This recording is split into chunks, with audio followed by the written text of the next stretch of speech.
5월 가정의 달 맞이해서 오늘 말씀이 또 이렇게 읽으신 대로 부모와 자녀에 대한 그런 말씀이고요.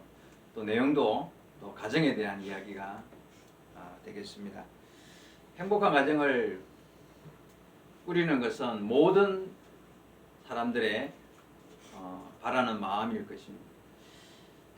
식구가 많든 혼자 살든 가정의 평안과 또 이 넉넉한 삶 혹은 또 가정의 안정된 그런 것은 누구나 다 꿈꾸는 내용인 것입니다. 우리가 하나님의 자녀이기 때문에 특히나 믿음의 가정으로서 하나님의 말씀 위에서 하나님의 뜻 안에서 가정이 바르게 세워져 가야 한다는 것은 너무나 또 당연한 일이고 소원하는 바일 것입니다. 여러분의 가정이 하나님이 원하시는 바르고 신실한 믿음의 가정으로 더욱 잘 세워져 갈 수 있게 되기를 먼저 주의 말씀으로 축복합니다. 가정은 가장 작은 사회다 이런 표현을 할 수 있습니다. 가정은 작은 사회다. 그래서 가정은 사랑과 함께 질서가 규범이 있는 잘 유지되는 그런 작은 사회가 되어야 합니다. 사랑이 기초가 된 질서가 있어야 됩니다. 그죠? 무질서한 가정 올바르지 못합니다. 혼자 살아도 나름대로 규칙을 정하고 그 규칙을 지키며 가정에서의 시간들을 보낼 줄도 알아야 됩니다.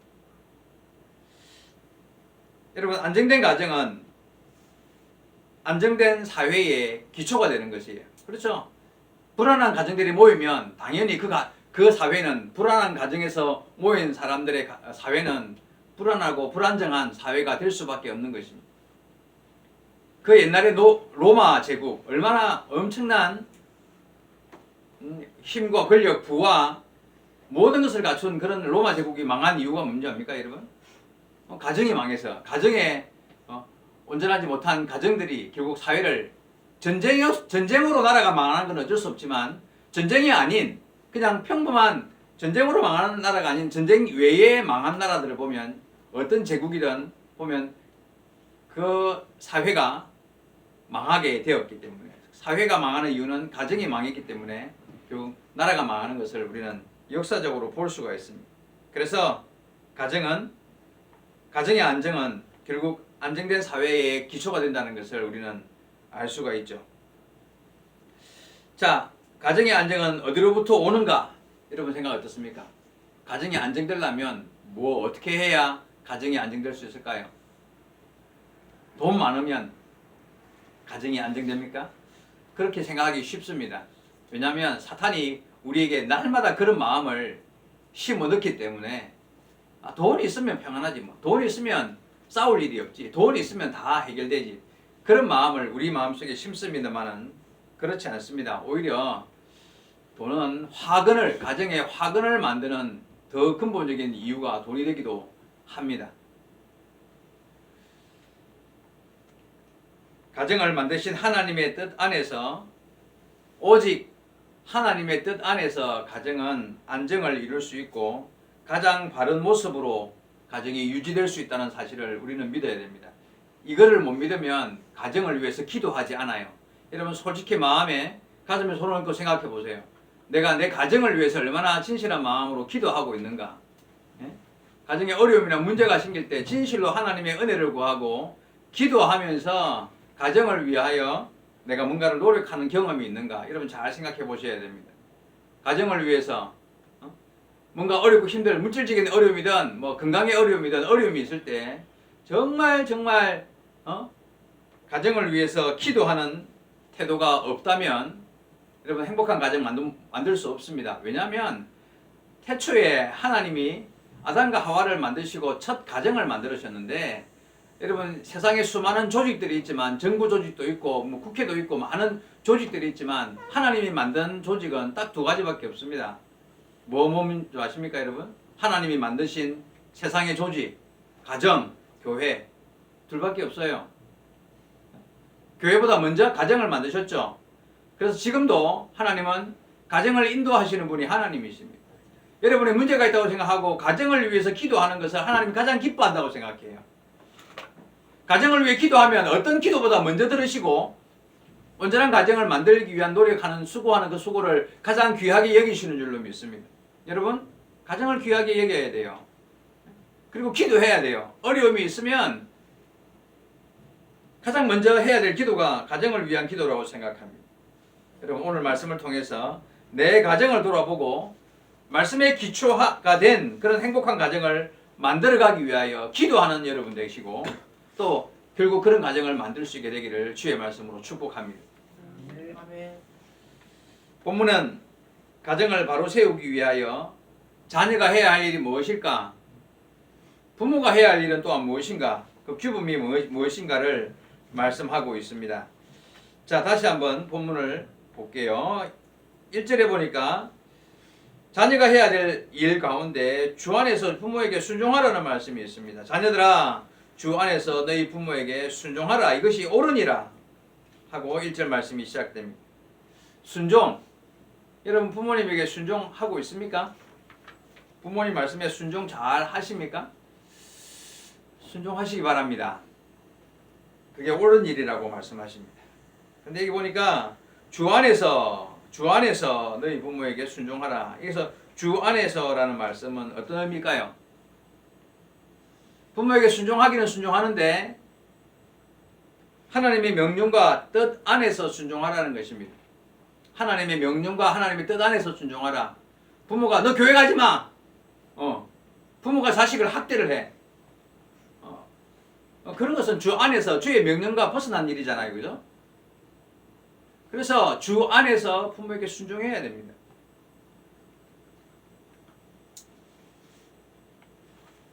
여러분, 아브라함과 이삭 이야기 가운데 아브라함 이야기 가운데 제일 잘 알려진 내용이 바로 아브라함이 100세에 얻은 귀한 아들 이삭을 바치는 장면 나오잖아요. 그죠? 성경에. 하나님께서 어느 날 그 귀한 내 생명 같은 귀한 아들 이삭을 하나님께서 모리아산에 가서 그것도 다 칼로 죽여서 각을 뜨고 번제로 짐승을 바치듯이 번제로 아들을 그렇게 바치라고 이야기하십니다. 그 말을 듣고 아브라함이 그 다음날 일찍 일어나가지고 번제에 쓸 나무도 준비하고 종도 한 사람 준비하고 이삭을 데리고 3일 길을 걸어서 모리아산을 향합니다. 이미 아브라함은 이삭을 죽일 계획이었습니다. 하나님이 명령하셨으니까. 그죠? 3일 길을 가는 중에 이삭이 궁금했습니다. 아버지, 산에 올라가서 하나님께 예배 드리러 간다고 들었는데 다른 건 다 준비했는데 왜 드릴 양은 안 데리고 갑니까? 자기가 죽을 줄도 모르고 양은 왜 안 가지고 갑니까? 아브라함이 할 말이 없죠. 예, 하나님이 준비하셨을 것이다. 그리고는 이삭은 계속 궁금했을 거 아니에요. 가면서 산에 올라가가지고는 나무를 벌려놓고 이제 제사 드릴 준비를 다 해놓고 제사를 드리려고 하는데 눈치가 없을 수가 없죠. 나이가 몇 살이에요? 이삭 그때 나이가 10대 청소년이에요. 청소년. 최소한 13세에서 15세 정도 나이였단 말이에요. 여러분, 그럼 아브라함의 나이는 몇 살? 그때 115살. 할아버지 중에 할아버지예요. 13살, 15살 된 아이가 도망을 가려고 마음먹으면 도망 못 갔을까요? 그리고 그걸 벌려놓고는 손을 묶었단 말이에요. 짐승처럼. 그 묶는 거 뿌리치고 확 밀어버리면 그 나이 많은 할아버지 뿌리치고 도망 못 갔을까요? 이삭은 이미 알고 있었어요. 근데 순종했어요. 하나님의 뜻이라면, 그것이 아버지의 뜻이고 하나님의 뜻이라면 목숨을 내어놓는 것까지도 순종했던 거죠.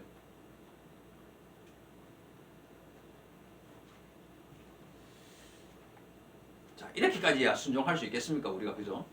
이렇게까지야 순종 못한다 하더라도 그런 마음의 자세와 태도는 있어야 돼요. 부모에게 순종한다.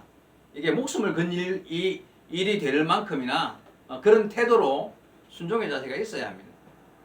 노아 이야기 잘 알 거예요. 노아 방주 사건 이후에 이제 드디어 새로운 세상이 시작되었잖아요. 그죠? 노아 방주 이후에. 노아가 어느 날 포도나무에서 포도를 따다가 술을 만들어 먹었습니다.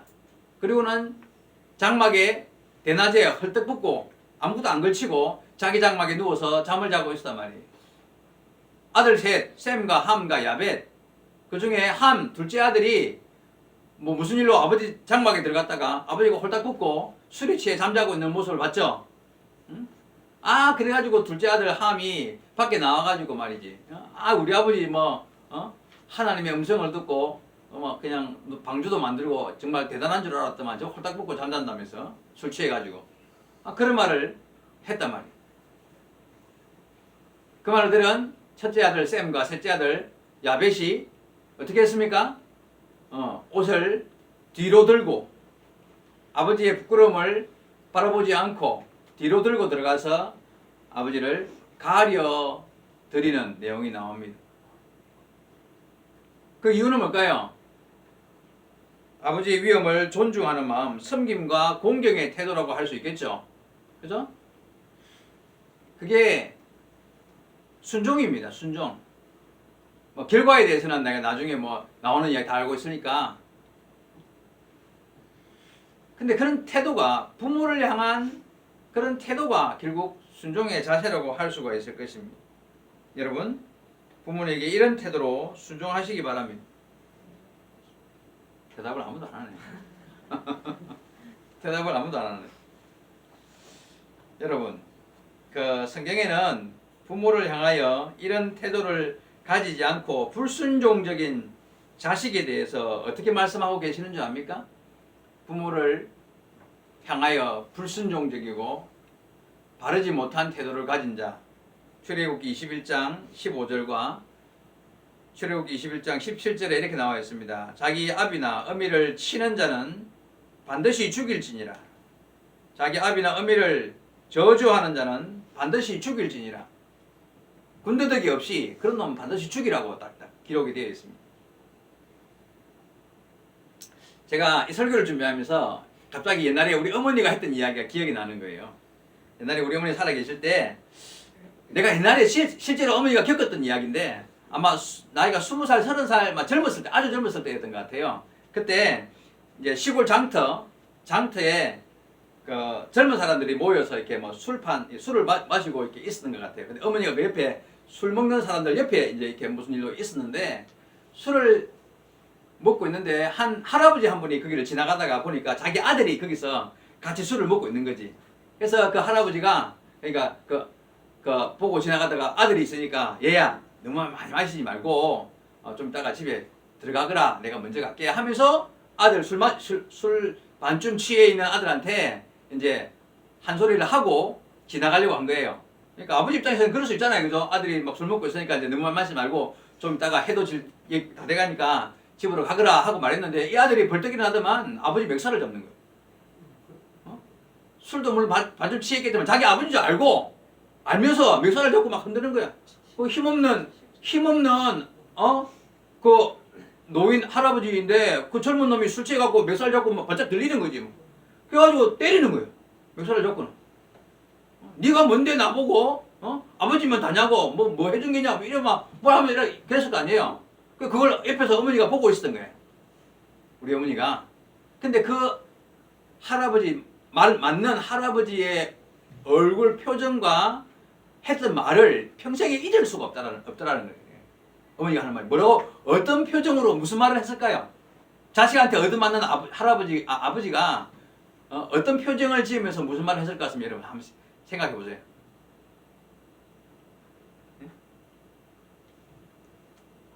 화를 내며 소리를 질렀을까요?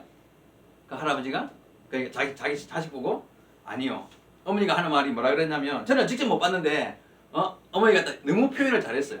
뭐라 그러냐면 목소리도 크지도 않고 목이 잡혀가 해가지고 이놈아 손 놔라 이놈아 손 놔라. 그렇게 말하는데 그 얼굴 표정이 너무 사람이 그렇게 부끄러운 표정을 지을 수 있을까 할 정도로 너무 부끄러운 표정으로 그러더라는 거예요. 예? 부끄러워가지고 얼굴이 벌개지면서 물론 목도 잡혔겠지만은 이놈아 손 놔라. 예? 부끄러워 죽겠다. 예? 딱 그 표정이더라는 거예요.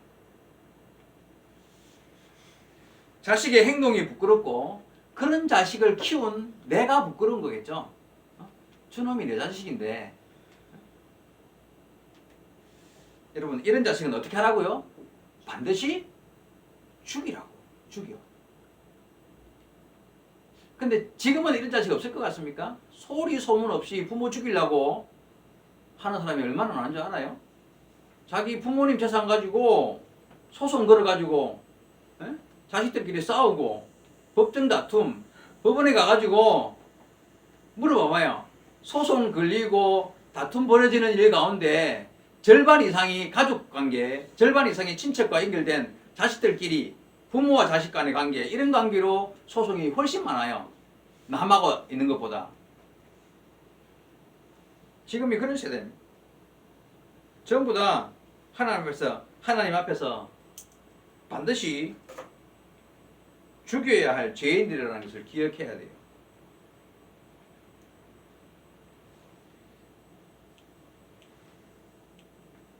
뭐 공경하라는 말은 어디 뭐 갖다 붙일 수도 없어. 순종하라는 말은 갖다 붙일 수도 없는 시대가 됐어.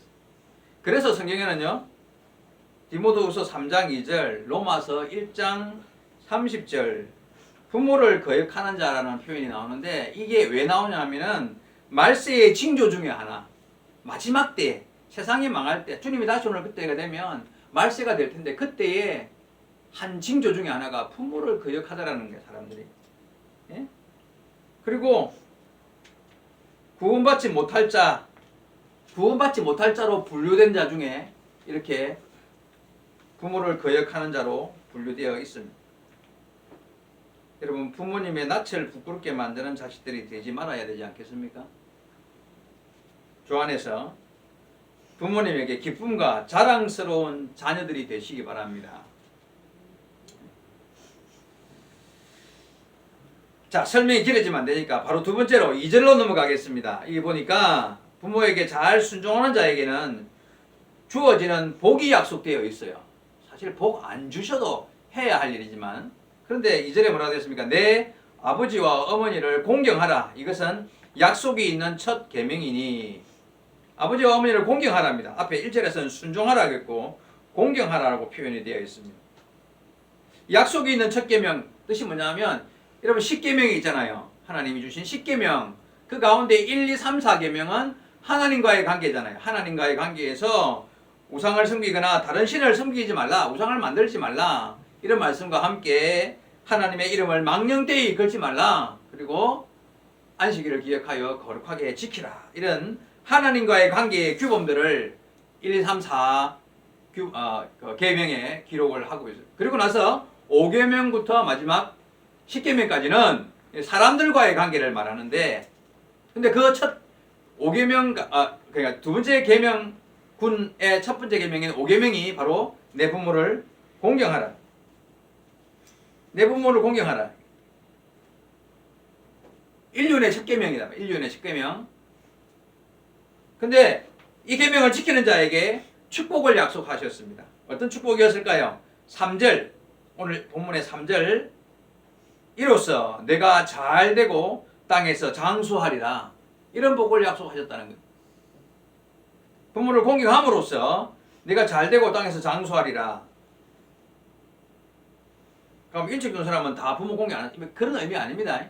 그래서 잘 되고 장수한다는 표현이 꼭 오래 산다는 것만 의미하는 것이 아니죠, 그죠? 하나님께서 그런 자식에게, 그런 자에게 은혜와 복을 더하시고 하나님의 인정하시는 은혜 안의 삶을 살게 될 것이고, 그리고 물론 잘 되고 장수하는 복은 큰 모든 복의 대표적인 것을, 대표를 의미하기 때문에 그런 복들을 받아 누리게 하시겠다는 의미인 것입니다. 그런 자에게 하나님의 은혜를 더하시겠다는 것입니다.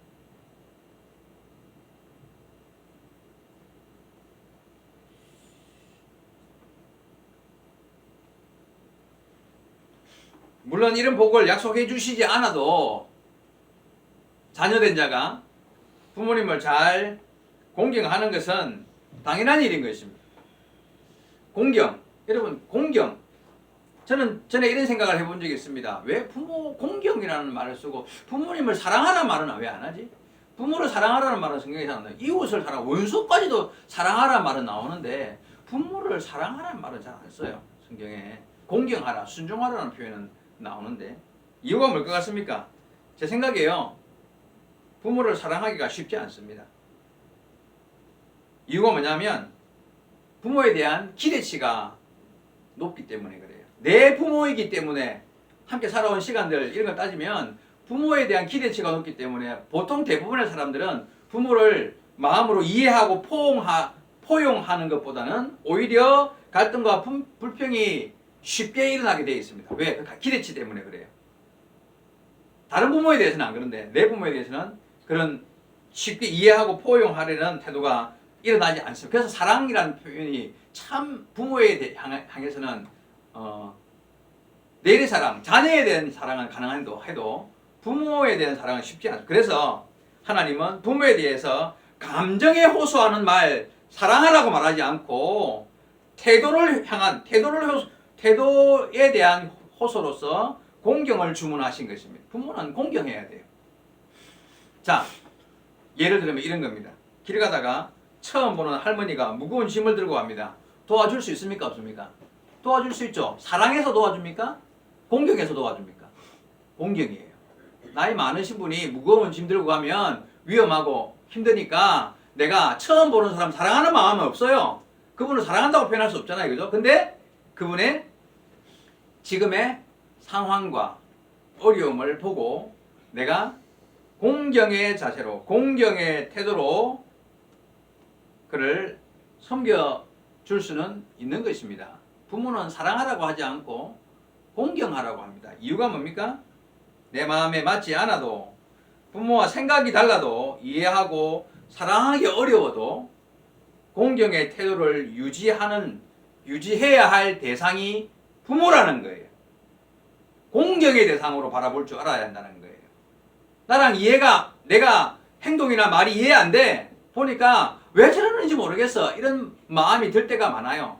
그런데 그래서 이해하고 포용하기는 어렵지만 공경하는 태도로 갈등과 불평을 뒤로 하고 섬길 줄 알아야 한다고 말씀하시는 것입니다.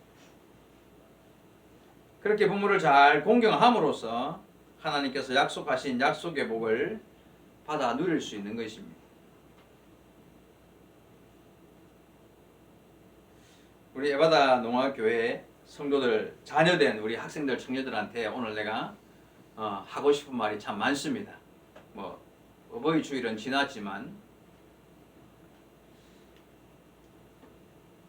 근데 여러 번 하면 잔소리가 되니까 오늘 말씀 가운데서 여러분 귀에 들리는 주의 음성을 듣고 새롭게 다시 한 번 더 나의 가정에서의 태도, 부모님과의 관계를 점검할 수 있게 되기를 바랍니다. 자, 그 다음 줄로 넘어가 보겠습니다. 부모가 자녀에 대한 규범이 있습니다. 부모가 자녀를 대하는 태도와 규범이 있는데 4절에 또 아비들아 너희 자녀를 노엽게 하지 말고 오직 주의 교훈과 훈계로 양육하라. 노엽게 하다라는 표현이 분노를 유발시키지 말라는 의미로 기록이 되어 있습니다. 어떤 의미일까요? 근거도 이유도 없이 정신적으로 육체적으로 자녀를 학대하거나 그렇죠. 그건 범죄죠. 범죄. 그죠? 그런 일을 하지 말라는 것이에요. 부모도 자녀를 향하여서 소유물처럼 여기지 말고 하나님이 주신 하나님의 생명으로서 귀하게 여기고 사랑으로 품고 그리고 또 오직 주의 교훈과 훈계로 양육하라. 그래서 교훈과 훈계라는 단어도 제가 따로 찾아보았는데 교훈은 가르치고 훈련시키다, 훈육하다, 교정하다, 징계와 수정, 고쳐주는 것을 교훈으로 표현되어 있고요. 훈계라는 말은 조언하고 질책하고 경고하다, 말로 가르치는 것을 말하고 위의 것은 훈련시키다는 의미로 해석이 가능해집니다. 다시 말해서 부모가 자식을 키울 때 반드시 하나님의 말씀과 하나님의 교훈을 가지고 사랑으로 강하게 교훈하고 훈계해야 할 것을 말씀하십니다. 잠언서나 이런 다른 성경들을 구절 보면 매를 아끼지 말라는 표현도 나옵니다. 초달을 못하는 것은, 차마 초달하지 못하는 것은 자식을 미워하는 것이다. 어린 자녀들이 혹 실수하고 잘못했을 때 종아리를 쳐서라도 바르게 교육하고 가르치는 것은 부모의 책임이라고 말할 수 있는 것입니다.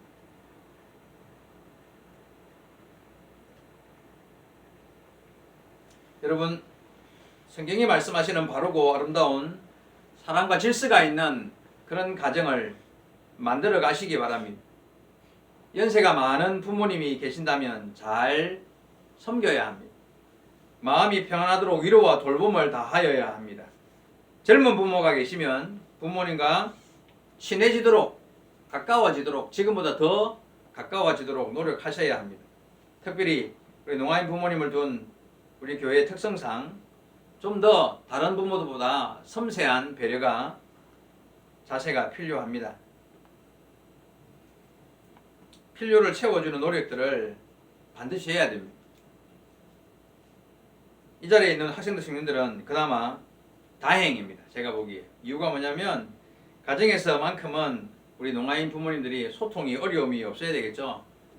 여기 있는 분들은 다 수화를 잘 하니까 소통에 어려움은 없을 것입니다. 그것만으로도, 제가 장담하는데 그것만으로도 하나님 나라에 큰 상급이 있다는 것 제가 장담합니다. 여러분한테 복이 있습니다. 여러분 가정에서 부모님한테 내가 하고 싶은 말 시원하게 하고, 부모님이 나한테 부모님 마음에 있는 거 무슨 말이든 다 할 수 있는 상태로 그 상태를 유지하고 있는 것만으로도 하나님 여러분에게 그것으로 인하여서 여러분에게 복을 약속하셨습니다. 성도들 가정에, 농아교회 성도들 가정에 자녀들 가운데 소화 제대로 못해가지고 그저 먹고 싫고 좋고 그 정도 먹이 못해가지고 부모와 소통 안 되는 자녀들, 하나님 맡긴 사명을 저버린 자들입니다.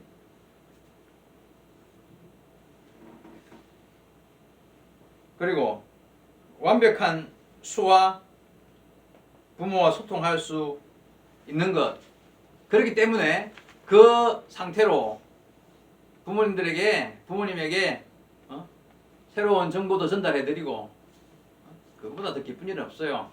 부모님들은 가끔씩 농아인 목사님, 성도님들과 만나가지고 이야기하다가 자랑스럽게 수화로 막 표현하는 분들이 있어요.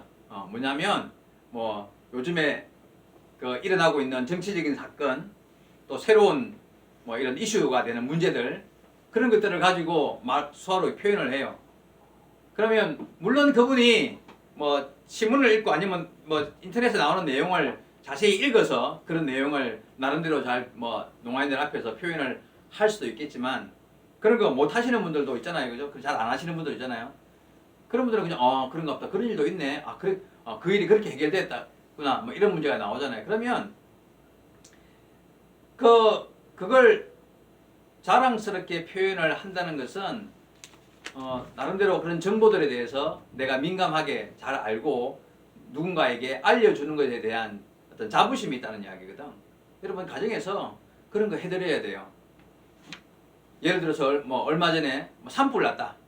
산불 이야기 사실 관심 안 가져보면 어디서 어디까지 났는지, 뭐가 어떻게 됐는지, 몇 명이나 죽었는지, 재산 피해가 얼마인지 그걸 잘 모르잖아요. 그죠? 여러분이 그런 거 잘 체크해놨다가 이번에 산불이 이렇게 해가지고 문제가 있고 잘 안 잡히는 이유가 뭐고, 이런 거 알려드리면 그거 듣고 있다가 부모님이 밖에서 농아인 친구들 이렇게 만나고 있다가 산불이 크다고 하는데 이 정도라더라. 그게 얼마나 자랑스러운 자기 그게 자랑할 목적은 아니지만 그게 내 안에서 자부심을 충분히 느끼게 만드는 일이 된다는 거예요. 수화 잘하는 자식들 있는 자랑이 뭐예요? 그런 들어보면 그것도 어떻게 다 들어도 어떻게 하는데, 아들이 말이죠. 그런 이야기 해준다면서 얼마나 뿌듯하겠어요.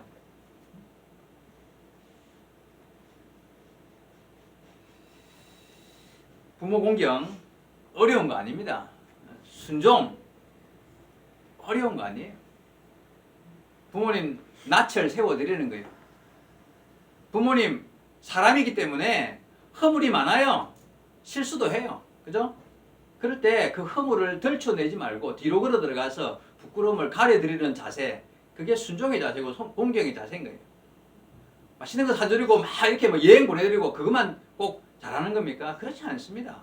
그 태도를 보면 나오는 거예요. 태도를 보면.